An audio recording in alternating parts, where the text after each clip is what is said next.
공술의 공수거. 삶을 관통하는 이야기를 들려드리는 지혜의 마음입니다. 오늘은 세상을 살아가는데 인생의 고전 백리라고 불리며 또한 인생의 경험과 처세를 이야기로 풀어주며 동양 철학의 정수라고 불리는 책은 담이라는 책입니다. 지은이 홍자성은 중국의 명나라 사람으로 사람들이 세상을 살아가는 이치와 삶에 대한 통찰력을 전해주고자 했습니다. 인생에 도움이 될 수 있는 핵심 내용만을 간추려 현대인이 쉽고 편안하게 읽을 수 있도록 구성하였습니다. 명나라 홍자성.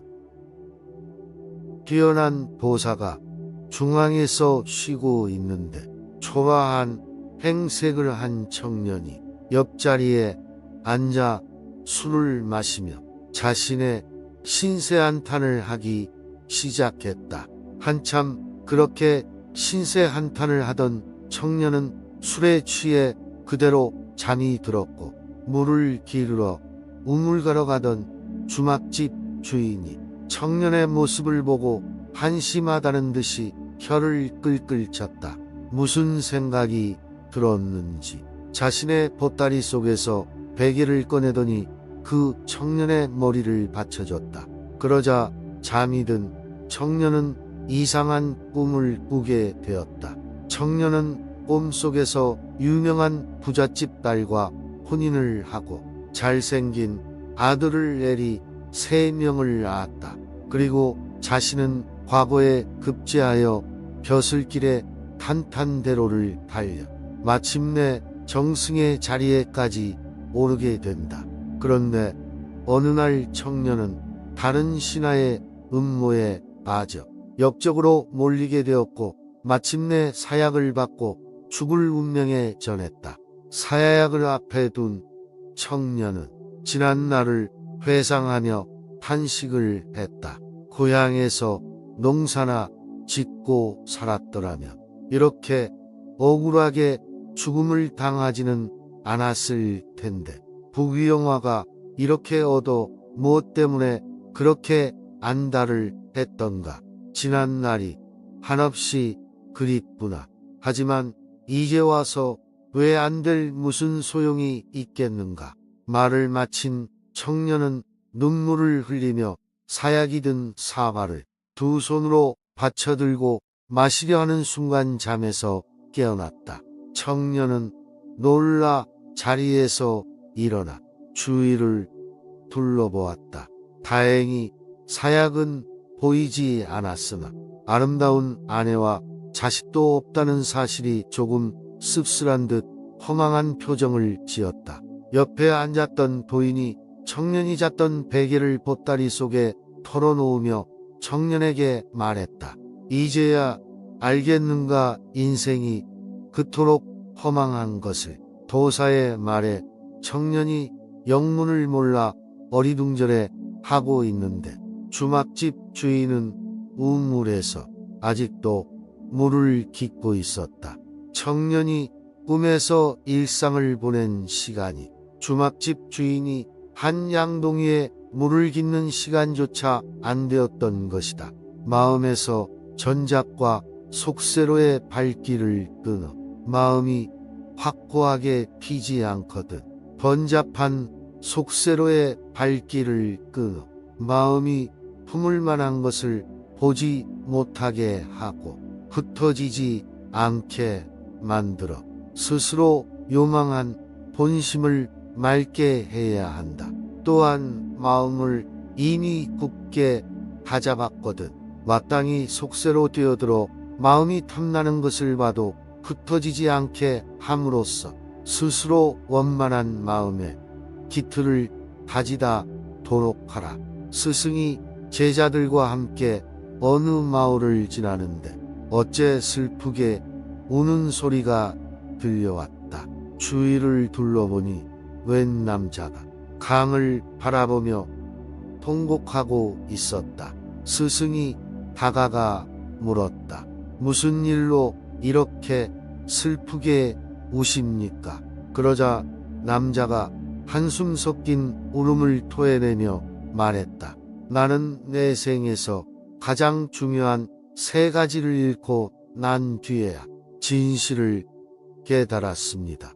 지금 후회한들 무슨 소용이 있겠습니까마는 잃어버린 게 무엇입니까? 나는 일찍이 배우기를 좋아해서 집을 떠나 세상을 후루 돌아다녔습니다. 그러다가 문득 깨달은 바가 있어 집에 돌아왔는데 부모님이 이미 돌아가셨으니 이것이 첫 번째 이름입니다. 그리고 한때 임금님을 섬겼는데 임금이 교만과 사치로 신하들의 마음을 잃은 것을 보면서도 말리지 못했으니 이것이 두 번째 이름입니다. 또한 평생을 친구 사귀기를 좋아했으나 지금은 모두 내게서 떠나버렸으니 이것이 세 번째 잃은 것입니다. 나무는 조용히 있고 싶지만 바람이 지나가고 자식은 부모를 봉양하고 싶지만 부모는 기다려주지 않는 법임을 이제야 깨달은 것입니다. 다시 오지 않는 것이 세월이고 두 번 다시 볼 수 없는 것이 죽은 부모입니다. 그는 이렇게 말한 후 말릴 틈도 없이 강물에 몸을 던졌다. 이를 안타까이 여긴 스승이 제자들에게 말했다. 너희들도 그 남자의 말을 잘 기억해 두거라. 살아가는데 큰 교훈이 될 것이다. 고요한 밤 종소리처럼 맑은 마음을 가져라. 여행하는 사람이 여행을 하다가 허기와 갈증에 지쳐 쓰러질 지경에 이르렀다. 그러다 마침 야자나무를 발견하고 나무 그늘에 앉아 휴식을 취하며 야자 열매로 배를 채웠다. 기운을 차린 여행가가 목적지를 향해 출발하려다가 야자나무에게 말했다. 야자나무야, 너무 고맙구나. 신에게 너의 열매를 맛있게 달라고 기도를 하려 해도 너의 열매는 충분히 맛있고 너를 더 큰 나무로 자라게 해달라고 하려 해도 너는 이미 크게 자랐구나. 내가 사람들에게 유용한 나무가 되게 해달라고 기도하려 해도 너는 수많은 사람들에게 너무 많은 사랑을 받고 있으니 그것도 적당하지 않구나. 단지 내가 신에게 할 수 있는 기도는 내가 세상에 야자나무 이야기 숲을 이루는 것뿐이구나. 여행가는 그렇게 말하며 자신이 먹은 야자 열매에서 씨를 골라내어 사방에 뿌려줬다. 높은 산은 마음을 넓혀주고 깊은 강은 그 뜻을 깊게 한다. 사람은 높은 산에 오르면 마음이 넓어지고 흐르는 물가에 뜻이 원대해지며 비가 오는 밤에 책을 읽으면 정신이 맑아지고 언덕에 올라 휘파람을 불면 흥취가 도드라진다. 산속에서 가난하게 사는 한 성인이 있었다. 어느 날 성인의 제자들이 우유를 만들기 위해 시장에 가서 젖소를 한 마리 사왔다. 그런데 집으로 돌아온 제자들은 젖소를 씻어 주다가 빗속에서 금덩어리 하나를 발견했다. 성인의 제자들은 이제 힘들게 일하지 않아도 된다고 크게 기뻐했다. 그러나 성인은 제자들에게 지금 시장으로 가서 젖소를 판 사람에게 금덩어리를 돌려주라고 말했다. 성인의 말에 제자들은 항변했다. 금덩어리는 저희가 구매한 젖소에게서 나온 것이니 당연히 저희들 것입니다. 제자들의 항변에 성인이 대답했다. 너희는 젖소를 산 것이지 귀 속에 있는 금덩어까지 산 것은 아니다. 그러니 어서 돌려주고 오너라. 제자들은 어쩔 수 없이 성인의 말에 따라 금덩어리를 원래 젖소 주인에게 돌려줬다. 그런데 젖소 주인도 자신도 모르는 것이니 금덩어리를 받지 않겠다고 버텼다. 제자들은 성인을 찾아가 그 주인의 말을 전했고 한동안 고민하던 성인은 그 금덩어리를 가난한 사람들을 구제하는 데 썼다. 의지로 사물을 부리면 세속적인 마음도 지리가 된다. 바람과 발꽃과 허들이 없으면 천지 조화가 이루어지지 못하고 정력과 가호가 없으면 마음자리도 이루어지지 못한다. 단지 나의 의지로 사물을 부리되 사물이 나를 부리지 못하게 한다면 계보와 정력도 천지작용이 아닌 것이 없고 세속적인 마음도 진리의 경지가 되는 것이다. 중국의 노나라의 도영이라는 목수가 살고 있었는데 그 솜씨가 뛰어나 보는 사람마다 혀를 내두를 정도였다. 그가 만든 검은고를 본 사람들은 누구나 감탄을 금치 못하며 세상에서 제일 잘 만들었다고 말했다.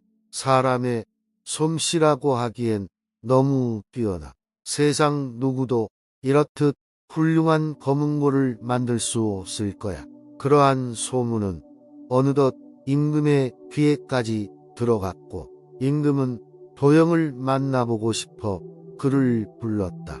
자네는 도대체 어떤 기술이 있기에 그처럼 훌륭한 검은고를 만들 수 있었는가? 임금의 물음에 도영의 대답은 지극히 선했다. 한낱 미천한 목수에 불과한 제게 무슨 기술이 있겠습니까? 그저 다른 이들과 다른 게 있다면 저는 검은고를 만들 때 먼저 심신을 깨끗이 하여 마음을 고요하게 가라앉힙니다. 그렇게 무념무상으로 앉아있다 보면 사람들이 칭찬하는 소리들이 마음속에서 사라지게 됩니다. 또다시 차분히 앉아있으면 마음을 어지럽히는 세상 욕심들이 모두 사라집니다. 그때가 되면 비로소 산으로 올라가 좋은 나무를 골라 악기를 만듭니다. 그것도 외에는 달리 드릴 말씀이 없습니다. 공연히 마음의 괴로움을 채운 세상 사람들은 영화와 명예를 궁금해요. 흰 구름과 푸른 시냇물과 우뚝 솟은 바위꽃이 피고 새가 지저귀며 골짜기에 메아리치는 나무꾼의 노래를 모른다. 티끌 같은 세상이 이처럼 괴로움 받는다. 스스로 깨닫지 못하면 모든 것이 무용지물이다. 꽃을 가꾸고 대나무를 심고 학을 감상하며 물고기를 바라볼 때 그 가운데서 스스로 깨닫는 바가 있어야 된다. 만약 그 경치에만 이끌려 모양의 아름다움만 보고 즐긴다면 이는 유학에서 말하는 입과 귀로 하는 학문이요 불교에서 말하는 빌공일 뿐이니 어찌 아름다운 취미라 하겠는가. 어느 날 길을 걸어가다가 강가에 도착했을 때 한 아이가 물에 빠져 떠내려가고 있었다. 헤엄칠 줄 모르는 엄마는 큰 소리로 울부짖고만 있었다. 그 광경을 본 수행자는 제자로서의 약속을 깨고 소리쳤다. 스승님, 아이가 물에 빠졌습니다. 저 아이를 구해 주십시오. 그러자 스승이 말했다. 조용히 하라. 스승님 아래 수행자는 또 소리 지르며 외쳤다. 스승님, 제발 저 아이를 구해 주십시오. 저러다가 곧 빠져 죽고 말겠습니다. 조용히 하라니까라고 스승의 단호한 말에 그만 입을 다물 수밖에 없었다. 그러나 마음만은 매우 혼란스러웠다. 스승의 무심함과 차가움의 스승의 능력까지 의심하게 되었다. 수행자는 뭐가 무엇인지 헷갈리기 시작했다. 그곳을 지나 좀 더 갔을 때 이번엔 배 한 척이 가라앉는 게 보였다. 그 모습을 본 수행자는 스승님 배가 가라앉고 있습니다. 스승은 또다시 조용하라고 말했다. 이번에도 수행자는 곱게 입을 다물었지만 머릿속은 전보다 더 큰 혼란이 일었다. 목적지에 도착했을 때 수행자가 말했다. 스승님, 전 스승님께서 물에 빠진 아이를 구해주시고 가라앉고 있는 배를 가라앉지 않게 도와주실 줄로만 알았습니다. 그러나 스승님은 너무나도 매정하게 그들을 구해주시지 않았습니다. 도저히 스승님의 심중을 이해하기가 어렵습니다. 그러자 스승이 말했다. 내가 본 것을 나도 봤다. 우리 모두 보았지. 그러니 굳이 나에게 무슨 일이 일어났는가를 말할 필요가 없다. 나는 알기 때문에 내버려 둔 것이다. 내가 끼어들어 더 나아진다고 생각했으면 내가 말하지 않아도 내가 먼저 그렇게 했을 것이다. 그러할진대 넌 나와의 약속까지 어겨가면서 말을 한 것이냐. 잠시 말을 멈춘 스승은 다시 말을 이었다. 물에 빠진 그 아이는 두 나라 사이에 싸움을 일으킬 아이였다. 만에 하나 그 아이가 살아서 자랐다면 적어도 수천 명의 목숨을 앗아갔을 것이다. 그 아이가 죽음으로 내 죽음을 막을 수 있었던 거지. 스승의 말에 수행자는 깜짝 놀라 얼굴빛이 변했다. 스승은 수행자의 놀라는 얼굴을 바라보며 다시 말했다. 가라앉은 배는 해적들의 배로서 수많은 순례자들이 담배를 약탈하러 가던 참이었다. 너와 내가 그것을 심판할 수 있다고 생각하느냐? 진정한 심판은 모두 연결돼 있음을 알아야 한다. 인간은 언행에 따라 그 인격이 좌우된다. 산속에 사는 선비는 청빈하여 뛰어난 취미가 저절로 복종하고, 농부는 거칠고 속되지만 천진스러움을 그대로 지니고 있다. 만약 잘못해서 몸을 한번 저작거리 말담꾼으로 전락시킨다면 이것은 구렁텅이에 빠져 죽더라도 몸과 마음이 깨끗한 것만 못하다. 젊은 수행자는 스승에게 말했다. 인간의 진정한 가치는 무엇입니까? 너 스스로는 아무 말 없이 그렇게 묻는 수행자에게 값비싼 보석을 주면서 말했다. 사람들에게 이 보석의 값을 물어보고 오너라. 스승이 내민 보석을 받아 들고 가다가 제일 번화한 거리로 가서 제일 장사가 잘 되는 상인을 만났다. 홍기라는 상인은 수도승이 내민 보석을 보더니 큰 옹기 2개쯤이면 적당할 것이라고 말했다. 수행자는 다시 길을 가다가 이번에는 만물장수를 만났다. 만물장수는 수도승이 내는 보석을 보더니 격자무늬가 새겨진 그릇 5개면 될 거라고 말했다. 마지막으로 만난 사람은 숫장수였으니 평생토록 전국 방방곡곡을 돌며 광물을 채집하고 다니는 노인이었다. 그 노인은 수행자가 내민 보석을 이리저리 살펴보더니 놀란 표정으로 말했다. 이렇게 귀중한 보석이 대체 어디서 났습니까? 제가 평생 동안 광물을 채집하고 다녔어도 이처럼 귀하고 훌륭한 보석은 본 적이 없습니다. 노인의 말을 들은 수행자는 보석을 가지고 다시 스승에게로 되돌아갔다. 그리고 자기가 만난 사람들의 얘기를 했다. 가만히 앉아 젊은 제자의 얘기를 듣고 앉았던 스승이 말했다. 이제 알겠느냐? 이런 하찮은 돌멩이에 불과한 보석도 그만한 가치가 있는데 만물의 영장인 인간은 얼마나 귀한 존재인지 알겠느냐. 또한 인간은 자신의 언행에 따라 아주 귀한 존재가 될 수도 있고 그렇지 못할 수도 있다. 중요한 것은 스스로를 높이지 않으며 세상 만사 노고도 나를 높이 보지 않는다는 것이다. 그것은 교만이 자만과 달리 얼마나 자신을 닫고 수행하느냐에 달려있는 것이다. 분수에 넘치는 복과 이유 없이 생긴 행운은 인간 세상에서 경계해야 한다. 감정이 조절이 안 될 때 눈을 높이 들어 조심하지 않는다면 그 게임 속에 빠지지 않을 자가 드물 것이다. 장안에는 홍문관 응기라는 높은 벼슬에 있었다. 그는 외출을 할 때는 관아에서 말을 관리하는 사람을 불러 데리고 다녔다.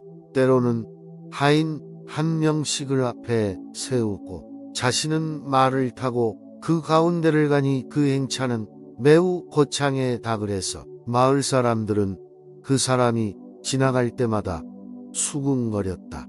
보게나 저 벼슬아치가 지나간다. 산행차란 세 사람이 길을 간다고 하여 붙인 이름이었는데 그 말 속에는 비유가 숨겨져 있었다. 이보시게 체면을 좀 생각하게 말몰이꾼 몇 명 더 데리고 다닌다고 해서 좋아지는 것도 아닌데 어찌 그런다는 말인가. 그 말에 은기는 언제나 당당하게 대답했다. 많은 말몰이꾼이 왜 필요한가. 모두 부질없는 짓이지. 4명의 말몰이꾼이 이야기를 하며 길 안내를 하니 당연히 앞에 한 사람이 필요한 것이고 보이를 위해서 뒤에 하인이 한 명 따르면 되는 것이네. 많은 하인을 따르게 하는 것은 보이지 않는 자신의 뒷모습을 과신하기 위함 아닌가. 마음속에 숨어있는 변덕을 버려라. 천지 운행에 따른 추위와 더위를 피하기는 쉽지만 인간 세상의 따뜻함과 냉혹함을 없애기 어렵고 인간 세상의 따뜻함과 온화함을 없애기는 쉽지만 제 마음속에 얼음처럼 차가웠다 쇳불처럼 뜨거워지는 무쇠는 버리기 어렵다. 마음속에 변덕을 없애버릴 수만 있다면 마음은 어느 한가득 차고 저절로 봄바람이 불 것이다. 오늘 영상이 도움이 되셨다면 소중한 분께 영상을 공유해 주세요. 좋아요와 구독 눌러주시고 저는 더욱 유익한 영상으로 다시 찾아뵙겠습니다. 오늘도 행복한 하루 되세요. 감사합니다.